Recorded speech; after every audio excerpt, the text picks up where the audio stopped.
Hello again and welcome to the Mordian Mondays. This is episode 100. That's right guys, 100 weeks of glorious, beautiful Mordian restoration. We've finally hit the triple figures on the project, a bit like my bank account, so, especially having to do this project. So the Mordian 50 Rifles project isn't finished, but I thought for the 100th episode I'd do something a little bit different and just do a bit of a progress update. You know, where are we up to with the Mordian 50 Rifles, the Great Mordian Restoration Project? I mean, it's been going on for over 2 years. 2 years. I've not done a Mordian Mondays every single week, but it's 100 weeks of hobby painting has gone into this project. So what does 100 weeks of painting have to show for it? Well, without further ado, let's crack on with today's episode. So here you are guys, you can see the Mordian 50th Rifles in all of their glory. Mordian glory, you might say.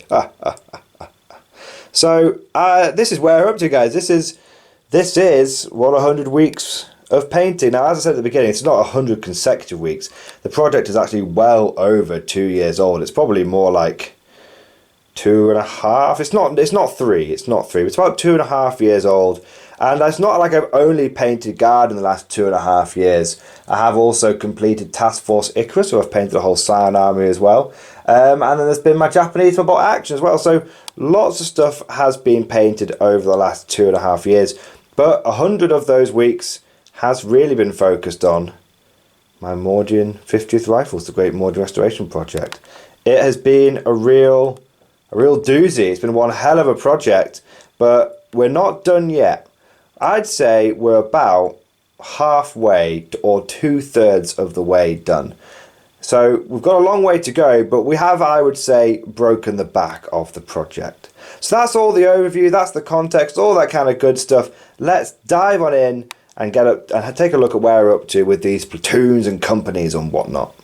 So the first thing I want to start off with is the bulk of the infantry. As you can see, we have painted a hell of a lot of infantry squads. There are currently 5 completed platoons for the Mordian 50th Rifles. That means that there is at least 250 line infantry, and that's this main mass that you can see here. Now, interestingly, the vast majority of these bozos are converted plastic Cadians. Now, you might think that's a bit weird. Why wouldn't you get all your metal infantry done first? Well, I did actually start with a load of metal infantry, and then I'd love to say it was planned, but I kind of just got into doing plastic conversions for a long time.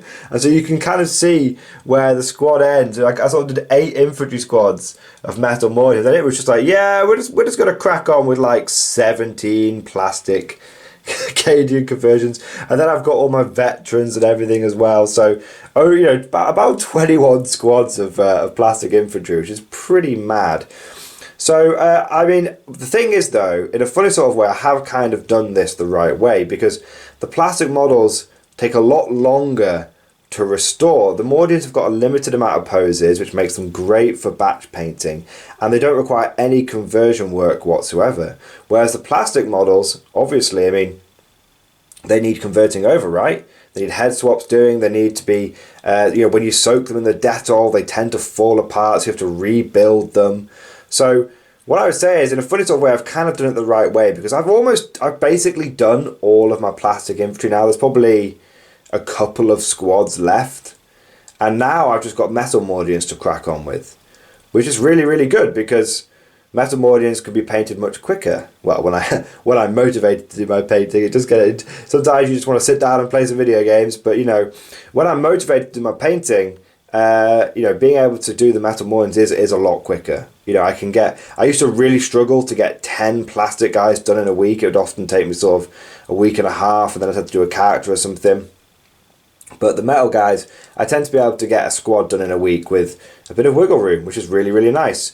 So we'll just do a couple of close-up shots of some of these infantry, give you guys the chance to appreciate it. I'm not going to go through every single rank, but just so you guys can really see all the different infantry squads that we've got done here. As in terms of the plastic models, well, if you count head swaps, I mean, pretty much every single model in this army is converted, every single plastic model, which is kind of mad. You know, I don't worry about soft score when I go to tournaments with this army, because it's like, yeah, have you got any freehand? Oh, do I? Have you got any transfers? Oh, do I? Have you got any conversions? Oh, do I? So don't need to worry about it too much. The one thing I probably will go back over and do is I might do a little bit more work on the bases. At the moment, they're a little basic bases. You know, if you take a look at these guys, it is just like the mud effect, a grell and earth, and then some little red tufts on there. I may go and add some like skulls and whatnot, try and spruce it up a little bit. But for now, you know, it's good enough. It's good enough. So there's some of the main infantry squads done. And then for each infantry platoon, so recently I went through a bit of a reorganisation because I used to do 6 squads to a platoon, but then I realised that's not actually following the Tactical Imperium. If you go and look at the old Imperial Guard codexes, it was 5 infantry squads to a platoon. So I've done a little bit of reorganisation. You can see here I've got 5 infantry squads per platoon, but I've also got some characters. So every platoon's got a company commander, a Lord Commissar, a priest, and a junior officer. And some of the platoons have also got like a colour sergeant as well. And he's not an actual character, the colour sergeant, of course. There's no entry for him in the codex. But he's just cool. So we've got that, and then we've also got a heavy weapon team. And typically I tend to do mortars for my heavy weapon teams. I always like the idea, and I think it's semi-realistic. And I always, whenever I say something semi-realistic, I always ask for my fellow Imperial Guard commanders who have got a bit more military knowledge than I to comment down below. But I always thought that, you know, platoons tend to have like a mortar section with them, so that's what I like to do with my guard. Try and make them just a touch of realism. So we've got the heavy weapon squads as well, but by and large, you know, when it comes to me sort of thinking about a platoon being, you know, completed, or the bulk of a platoon being done, I think of the infantry squads and the characters. Now, my intention is, you know, when I've done all my own models, is to actually do a bit of a Great Mordian expansion project and make sure that, you know, every platoon does have an extra special weapon squad and an extra heavy weapon squad. But for now, we're just focusing on what models I've got, and I'm trying not to buy any new models for this project. I'm trying to restore what I've got before adding new ones onto it. But the intention is obviously to make sure every platoon is fully fleshed out. And I'd say these first two really give the idea of what a fully fleshed platoon would look like. I mean, if there's only a special weapon squad missing from here, and these 2 platoons would be my sort of ideal maker, would be like, this is what a full Mordian infantry platoon looks like. You know, including the chimeras. You know, so because I always feel like a good commander, a good command squad would have a command chimera, right? That's kind of how it works in an infantry regiment. So I will be adding, like, you know, a chimera to each platoon going forward, and I have tried out the test scheme on a couple of these bad boys, and I've really liked the way it's turned out. I've really liked being able to add the armoured sort of, you know, Schutzen to the side and whatnot, the armoured skirts and the dozer blade and whatnot. So, you know, these chimeras are definitely, loadout wise, are definitely built for fun. You know, I've got the multi-layers, I've got a stormbolter, hell, I've even bloody got a hunter killer missile and a dozer blade on there. But, you know, they're not done for competitiveness. The vehicles in this army are done to add that little bit of rule of cool, that little bit of effect. Just, I don't know. Yeah, rule of cool. That's what I'd say. A little bit of style. Style to the spiffing Mordians, eh? So we've had a look. We've stayed on this side of the board a lot. Let's take a look over here now. So, also as part of the regiment, I went through a phase of just really wanting to add like auxiliary troops to every platoon, and every platoon would have like its own auxiliary section. And I still kind of want to go with that idea, but I just found that what I was actually doing is to fulfill the auxiliary section, I was buying units for the army, and I was thinking, you're just making this take long. Every time I buy a unit, I'm just extending the life of the project more and more, and I do want to see this project finished one day in the far future. You know, when I retire in like 50 years time, that's when I'd like to at least have a chance of finishing this project before I die. So, but I still like having a bit of auxiliary, and it also gives me a bit of unit variety rather than just painting infantry guy after infantry guy over and over again. So we've got some Bulgrin, we've got some Ogrin. These Ogrin are actually converted from Age of Sigmar models. I actually found it to be really cost-effective way. I think Games Workshop have jiggled the prices around, so that's not as effective anymore. But at the time, you could get 6 ogres from Age of Sigmar for like £25, but it would cost you £30 for 3 proper ogren. So I was like, hell, I'll be spending less than half price if I do it my way. So that's what I've done. I don't think you can quite do it that way anymore, but I still think it is. I still think it's a bit more cost effective. It's like £35 or £40 for these guys now. So it's still cheaper to do it this way. You know, it's just one of those things. You know, it's not quite as no-brainer as it once was. But these guys, now the funny thing is with my Mordians, those of you that know the fluff of my regiment, I don't like using Psykers in my regiment at all. In fact, the big thing about my regiment going through this restoration and revamp is that it's because they'd used Psykers in the past, and Psykers are heresy and all that kind of stuff. But I had the models, and I sort of had to, I was like, you can't just have models you've bought and paid for in the past just sitting there doing nothing. So even if you never ever use them, paint them up, and at least then you can have like an 100% completion rate on the Mordian 50th Rifle project. So that's why those guys are there. I'm probably never going to use them, especially if word rains stay terrible. But, well, I'm never going to use them in like a narrative battle report for the channel. But in a tournament, anything goes. That's the whole point of a tournament, right? But this project is more of it's definitely more of a hobby project than a tournament project. I've got my scions if I want to play proper tournament games. Now, I've also got a few other advisors. So I've got the regimental advisors. If I'm going to have a regiment, then I need regimental advisors, right? So that's why I've got these bozos. And then I've got a cheeky Malleus Inquisitor. Now, his whole sort of vibe, his whole jam is that he's overseeing the penitent crusade that the Mordian 50th Rifles are on. So that's why I've got him. In fact, I've got a few Inquisitor models in the sort of the backlog, unbuilt and whatnot, ones that I picked up a long time ago. So I'm kind of tempted to get all of those sort of built and painted, make like a little inquisitorial retinue, so it's not just him on his own, and it'll just be like the Inquisitor and maybe his interrogators like overseeing this regiment sort of penitence.